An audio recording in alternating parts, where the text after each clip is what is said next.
Everyone welcome back to my blog. So guys just ছুটি হয়ে গেছে, এখন বাড়ি যাওয়ার পালা। দেখতেই পাচ্ছি একদম ফিটফাট রেডি হয়ে একদম প্রস্তুত।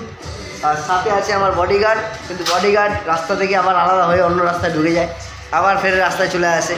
তো যাই হোক, চলো রাস্তায় যেতে যেতে যদি কিছু কথাবার্তা হয় তো হবে, না আদারওয়াইজ বাড়িতে গিয়ে কী খাওয়া দাওয়া হয়েছে এটা তোমাদের সঙ্গে শেয়ার করবো। ওদিকে মা ফোন করে ফেলেছিল যে বাবা খাবার কিন্তু রেডি, তাড়াতাড়ি চলে আসবে, বাড়িতে রাস্তায় কিন্তু দাঁড়াবে না।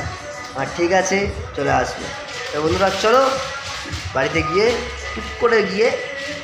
টুক করে খেতে বসে পড়ি। ও মা, মা ওটো ওটো। এই মুহূর্তে বাড়িতে এসে ফ্রেশ হয়ে বসে রয়েছি। মা ওদিকে গেছে ফ্রেশ হয়ে খাবার টাবার যা আছে সেগুলো বেড়ে আবার দিচ্ছে। রাতে মোস্ট প্রবলি রুটি হয়েছে হয়তো, রুটিটাই আমি বেশি ফেভার করি রাতে। দেখা যাক কি হয়েছে, চলো দেখি। খাবার বেড়ে দিচ্ছে। কয়টা রুটি দেবো বাবা? দাও না, তোমার যে কটা করছো, 7টা 8টা 9টা 10টা। হ্যাঁ, ফেলার জন্য। ও লঙ্কা আছে, অনেক তরকারিতে ঝাল। তরকারিটা ওইটাতে দাও। এইটাতে দিয়ে দিতেছি তরকারিটা পাশে।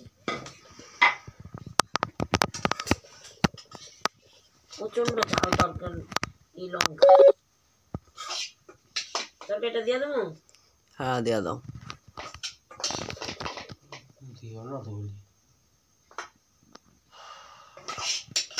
তো দেখতে পাচ্ছ মা এখন খাবার বেড়ে দিচ্ছে।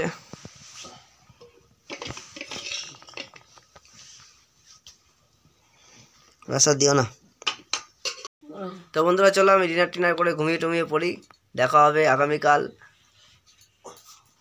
মা আবার বাই বাই জানাচ্ছে। Bye bye.